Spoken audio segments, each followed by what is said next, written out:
زندگی کو ایک امانت کی طرح گزارو، ایک نہ ایک دن یہ اپنے مالک کو واپس کرنی ہے۔ تمہاری روح کے لیے اس سے بڑھ کر کوئی مرض نہیں کہ تم خود کو کامل سمجھنے لگو۔ اچھی صورت دل کو متاثر کرتی ہے، جبکہ اچھی سیرت روح جیت لیتی ہے۔ کسی شخص میں ذاتی صفات نہ ہوں تو وہ اپنے لباس سے لے کر مکان تک ہر شے کی تعریف چاہتا ہے۔ اگر آپ آج سے شکر ادا کرنا شروع کر دیں تو سمجھ لیں آج ہی سے حالات بہتر ہونا شروع ہوں گے۔ خدا جب کسی بدبخت کو دکھ دینا چاہے تو وہ بدقسمت ناشکری کا راستہ اختیار کر لیتا ہے۔ ماں باپ کے ساتھ آپ کا سلوک ایسی کہانی ہے جو لکھتے آپ ہیں لیکن آپ کی اولاد آپ کو پڑھ کر سناتی ہے۔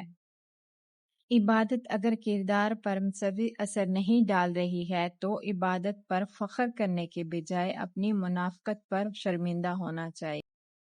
انسانیت کا رشتہ بہت بڑا خزانہ ہے، اسے لباس، مذہب یا قبولیت میں نہیں انسان میں تلاش کرو۔ زندگی کا کوئی مقصد بنا لو، پھر ساری طاقت اس کے اصول پر لگا دو، تم ضرور کامیاب ہو جاؤ گے۔ یاد رکھیں، فرائض کے چھوڑنے سے جو عذاب آتا ہے وہ وظائف پڑھنے سے ختم نہیں ہوتا۔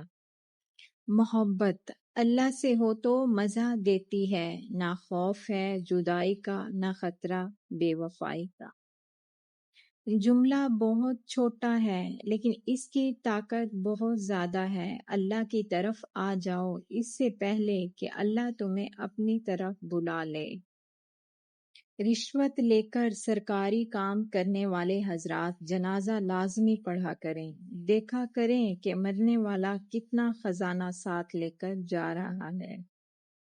ماں کے لیے سب کچھ چھوڑ دینا لیکن سب کے لیے ماں کو مت چھوڑنا، کیوں نہ کہ جب ماں روتی ہے تو فرشتوں کو بھی رونا آ جاتا ہے۔ اچھائی کبھی رائے گاہ نہیں جاتی، اس کا فضا آپ کی اولاد تک پہنچتا ہے۔ جو کچھ تمہارے ہاتھ سے جائے، یہ جو مصیبت تم پر آئے نازل ہو، اس پر ملال نہ ہو۔ غلطی کرنا غلطی نہیں، غلطی کو درست کرنے میں ناکام ہو جانا بہت بڑی غلطی ہے۔ نظام قدرت میں جس کی کوئی معافی نہیں۔ جب تم بغیر کسی وجہ سے خوشی محسوس کرو تو یقین کر لو کہ کوئی نہ کوئی کہیں نہ کہیں آپ کے لیے دعا کر رہا ہے۔ نہیں مانگنا میں نے تو کچھ بھی نہیں مانگا، اب مانگ رہا ہوں تو خدا مانگ رہا۔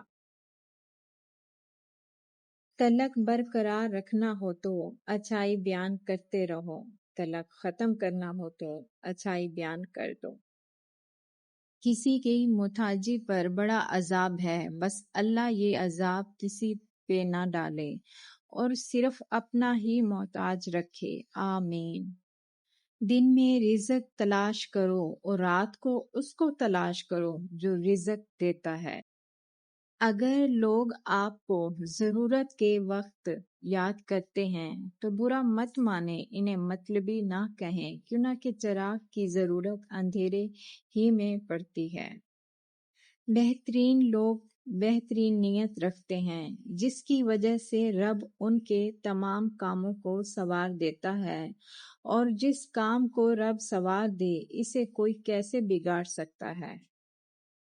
پاک ہے وہ رب جو برداشت سے بڑھ کر دکھ نہیں دیتا، مگر جب سکھ دیتا ہے تو انسان کی اوقات سے بڑھ کر دیتا ہے۔ موم بتی کی طرح جلنا آسان نہیں ہے، دوسروں کو روشنی دینے کے لیے خود جلنا پڑتا ہے۔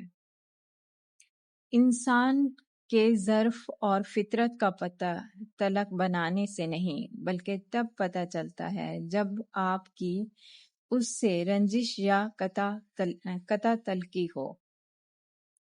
جب غلطی ثابت ہو جاتی ہے تو عقل مند اپنے آپ کو درست کر لیتا ہے اور جاہل ضد پر اڑ جاتا ہے۔ اپنی نیکی چھپانا آپ کی سوچ کا امتحان ہے اور دوسروں کے گناہ کو چھپانا آپ کے کردار کا امتحان ہے۔ سب سے خوبصورت آنکھ وہ ہوتی ہے جو اللہ کے خوف سے اشک بہار ہو جاتی ہے، اور سب سے خوبصورت دھڑکن وہ ہوتی ہے جو اللہ کا نام سنتے ہی تیز تیز دھڑکنے لگتی ہے۔ زندگی میں سب کچھ حاصل نہیں ہوتا، کسی کا کاش اور کسی کا اگر رہ جاتا ہے۔ رسول صلی اللہ علیہ وسلم نے ارشاد فرمایا، تم قرضہ لینے سے پرہیز کرو، کیوں نہ کہ قرضہ رات کو غم کا سبق ہے اور دن کو رسوائی کا۔ کسی کو معاف کر کے اچھا ضرور بنو، مگر اس پر دوبارہ اعتبار کر کے بے وقوف مت بنو۔